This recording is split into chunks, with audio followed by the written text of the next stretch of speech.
Kami akan ajak Anda menuju ke gedung DPR RI. Dalam hal ini adalah di ruang rapat paripurna DPR RI karena hari ini saudara pimpinan DPR rencananya akan mengesahkan undang-undang pilkada setelah semalam saudara Balik DPR RI ini sudah mengesahkan secara kilat dalam waktu kurang dari 7 jam saja terkait dengan revisi undang-undang pilkada. Perubahan dalam RUU pilkada ini adalah terkait perubahan syarat ambang batas pencalonan pilkada dari jalur partai hanya berlaku untuk partai yang tidak punya kursi di DPRD. Sementara partai yang punya kursi di DPRD tetap harus memenuhi syarat 20% kursi DPRD atau 25% suara pemilu sebelumnya. Kemudian yang juga masuk dalam revisi undang-undang pilkada adalah soal batas usia minimal calon kepala daerah di pasal 7. Balik saudara memilih mengadopsi putusan Mahkamah Agung dibandingkan Mahkamah Konstitusi. Dengan demikian, batas usia calon gubernur ini ditentukan saat pelantikan calon terpilih yakni minimal usia 30 tahun. Kami akan ajak Anda selain ke gedung DPR RI, dalam visual juga ada di Depok, Jawa Barat, di mana mahasiswa Universitas Indonesia saat ini sudah mulai berkumpul untuk berorasi menolak revisi undang-undang pilkada, dan kami akan perlihatkan kepada Anda, ini adalah visual terkini di depan gedung DPR RI, di mana sejumlah orang sudah terlihat berada di gedung DPR RI untuk menyampaikan aspirasi mereka untuk menolak revisi undang-undang pilkada yang sebentar lagi, saudara, rencananya akan disahkan oleh pimpinan DPR setelah ada 8 fraksi di DPR RI yang menyetujui atau menyepakati adanya revisi undang-undang pilkada ini dibawa ke rapat paripurna untuk disahkan. Hanya fraksi PDI Perjuangan yang menyatakan tidak sependapat terhadap revisi undang-undang itu dan akan menyampaikan nota keberatan dalam rapat paripurna yang digelar sebentar lagi, saudara. Seperti yang kita ketahui, saudara, dilihat di layar televisi Anda, sudah ada 3 pimpinan DPR, ada Sufmi Dasko Ahmad, Rahmat Gobel, kemudian juga ada Ludwig Paulus, saudara. Sementara visual di bawahnya merupakan di luar gedung DPR, tepatnya di depan gedung DPR. Terlihat ada beberapa orang yang sudah membentangkan tulisan yang pada intinya adalah untuk menolak adanya revisi undang-undang pilkada. Sementara pergerakan massa juga untuk menolak revisi undang-undang pilkada juga terjadi di kampus Universitas Indonesia di Depok, Jawa Barat, dengan mengenakan jas alma mater berwarna kuning kebanggaan dari Universitas Indonesia. Sejumlah mahasiswa terlihat mulai berkumpul bersama untuk menyatakan pendapat mereka, berorasi menolak revisi undang-undang pilkada. Kami akan ajak Anda untuk melihat bagaimana situasi dan juga kondisi di ruang rapat paripurna DPR RI bersama dengan jurnalis Kompas TV Tifal Solesa di gedung DPR RI. Selamat pagi Tifal, melalui sambungan telepon. Selamat pagi Tifal. Ya, Adisti.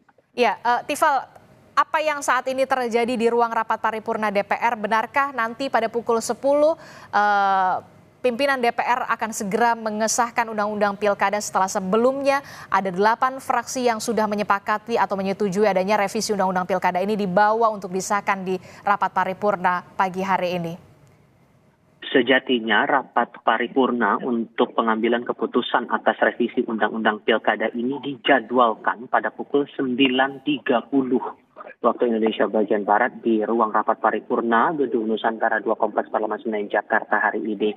Namun mengingat ini jumlah anggota yang hadir dalam rapat paripurna tidak sampai pada quorum yang ditetapkan, maka sidang atas putusan dan kesepakatan dari para anggota yang sudah hadir di ruangan ini diputuskan untuk disker selama 30 menit. Dan ini perkiraannya nanti akan dibuka kembali pada pukul 10 waktu Indonesia bagian Barat sampai akhirnya nanti dikonfirmasi apakah masih belum mencapai quorum atau sudah.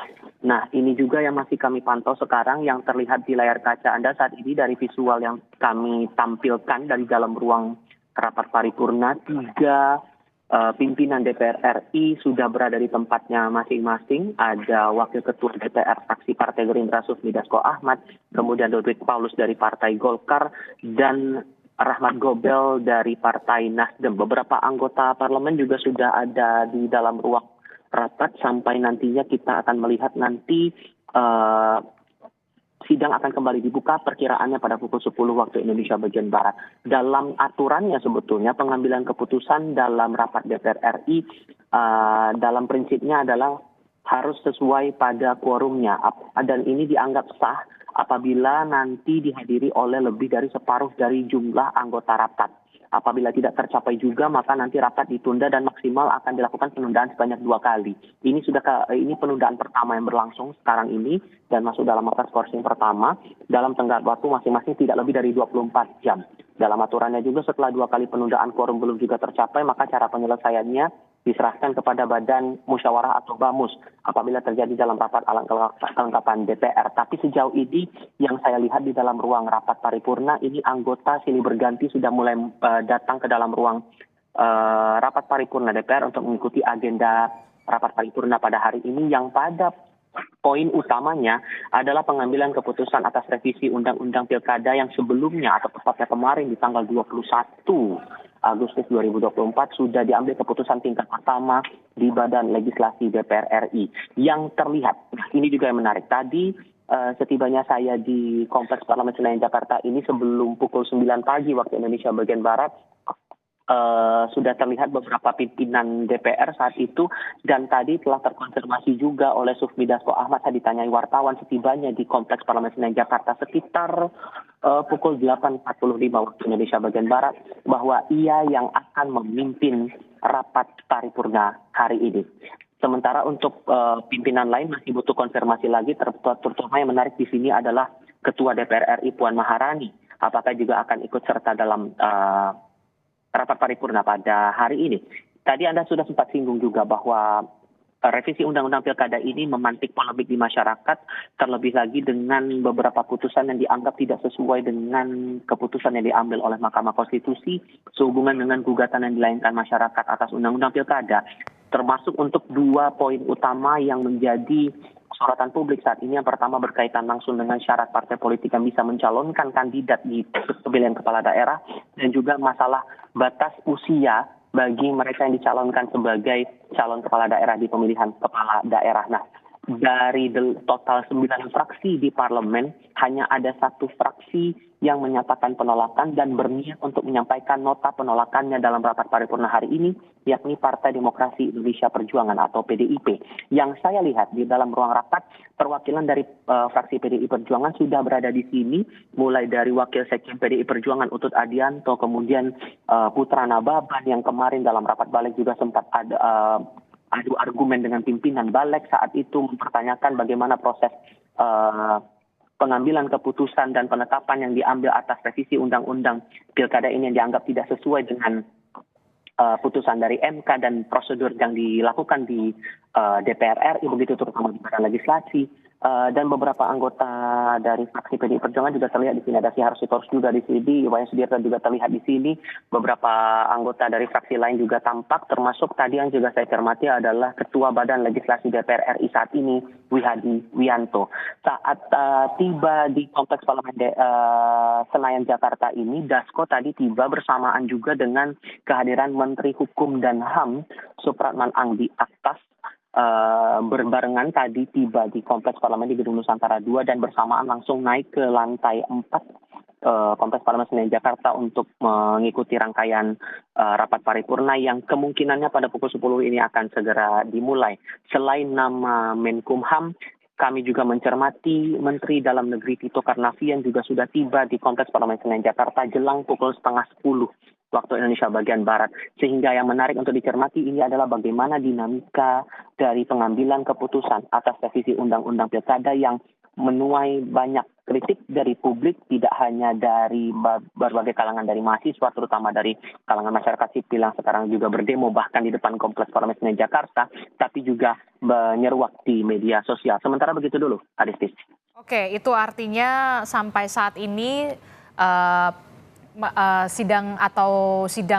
rapat paripurna DPR RI ini masih diskors sampai 30 menit. Kita masih menunggu sebentar lagi sampai pukul 10 untuk memenuhi quorum yang akan hadir.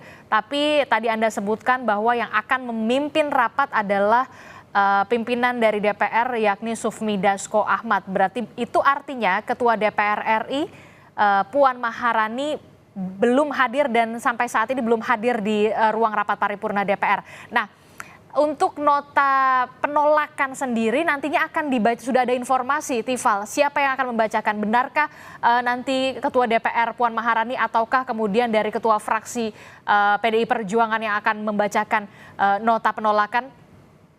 Tifal? Masih butuh konfirmasi lagi sebetulnya soal itu, Agisti. Karena kalau merujuk dari apa yang disampaikan dari perwakilan fraksi Partai Demokrasi Indonesia Perjuangan atau PDI Perjuangan kemarin, mereka sudah tegas menyatakan akan melayangkan nota penolakannya atas pengambilan keputusan terhadap revisi Undang-Undang Pemilihan Kepala Daerah atau Undang-Undang Pilkada ini.